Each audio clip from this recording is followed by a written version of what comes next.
qu'Assimi Goïta soit acclamé en héros au Burkina, quoi de plus normal? Mais ce type, c'est un homme, c'est un vrai. Mais il a, excusez-moi le terme vulgaire, mais il a des couilles en acier.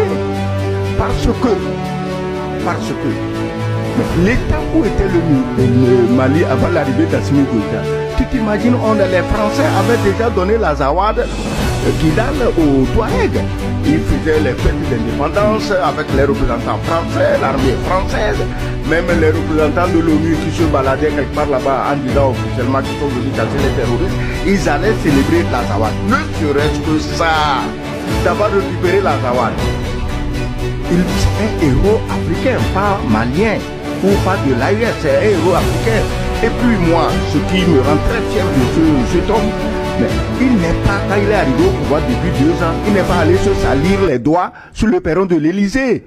Hein? Ceux qui, à chaque fois, doivent aller rendre hommage au colonialisme sur le perron de l'Élysée, il nous a épargné de ces scènes ubuesques, de ces scènes ridicules, honteuses, que les Africains s'infligent eux-mêmes chaque fois qu'ils arrivent au pouvoir. Alors, c'est cet homme-là qui a reconquis le Mali. C'est un conquérant du Mali. Il a reconquis le Mali.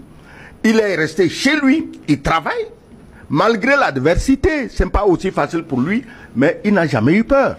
Et aujourd'hui, il fait quoi? Il va rendre visite à son jeune frère, qui lui aussi, malgré tous les dangers qui le menacent, malgré toutes les menaces de coup d'État qu'organisent les valets locaux, les sicaires de la France. Tu sais ce qu'on appelle un sicaire? Sicario, c'est-à-dire que les tueurs, les assassins. Les sicaires de la France, hein, qui peuplent beaucoup de palais présidentiels dans le golfe de Guinée, malgré les menaces que ces gens-là font peser sur Ibrahim Traoré, il est là, il tient bon. On le laisse seulement au jugement du peuple burkinabé. Alors, une icône qu'est Assimi Goïta vient rendre visite à une autre icône, comme il l'a dit, mais s'il va dans tous les pays, il aura le même accueil. Le jour-là, si on avait laissé, mais tous les pays environnants seraient allés à Ouagadougou pour accueillir Assimi Goïta parce que il est le symbole de l'indépendance de l'Afrique. Pour une fois, des pays noirs, je dis bien noirs, peuvent parler sans demander l'autorisation de quelqu'un. Tu t'imagines? Les gens ne perçoivent pas l'importance, le rôle humain que ces gens-là sont en train de jouer pour nous les Africains noirs. Il est donc tout à fait normal que le peuple burkinabé, qui est un peuple qui a toujours eu l'esprit libre, l'esprit indépendant. Vous connaissez les Burkinabés, hein? Nous, on a eu des collègues ici à l'université, c'est des gens qui ne se laissent pas raconter. Donc, ce peuple est pris de liberté. Ces peuples qui ont exporté la liberté en France pendant la guerre en allant libérer les Français, ils se disent, mais nous on ne peut pas aller libérer les autres et on va continuer à végéter dans la domination, dans le colonialisme.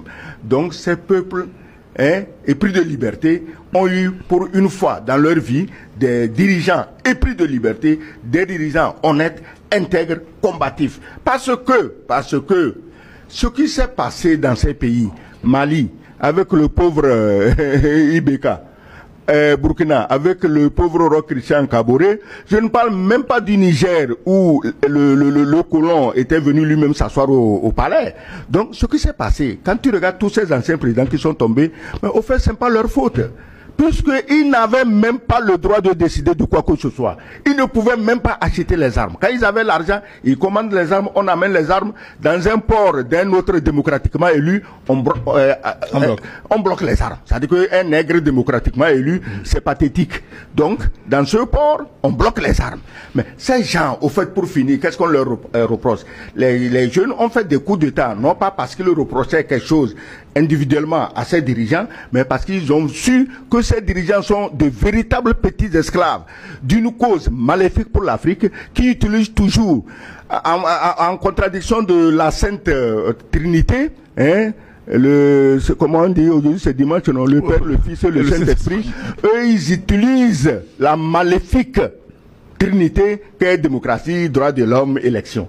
Et les nègres suivent ça, ils écoutent ça.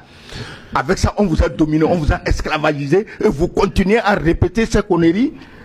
voilà des gens qui veulent nous libérer de ça. Nous sommes tellement fiers d'eux que je trouve normal ce qui s'est passé comme accueil au Burkina pour Assimi Goïta. Ce qui fait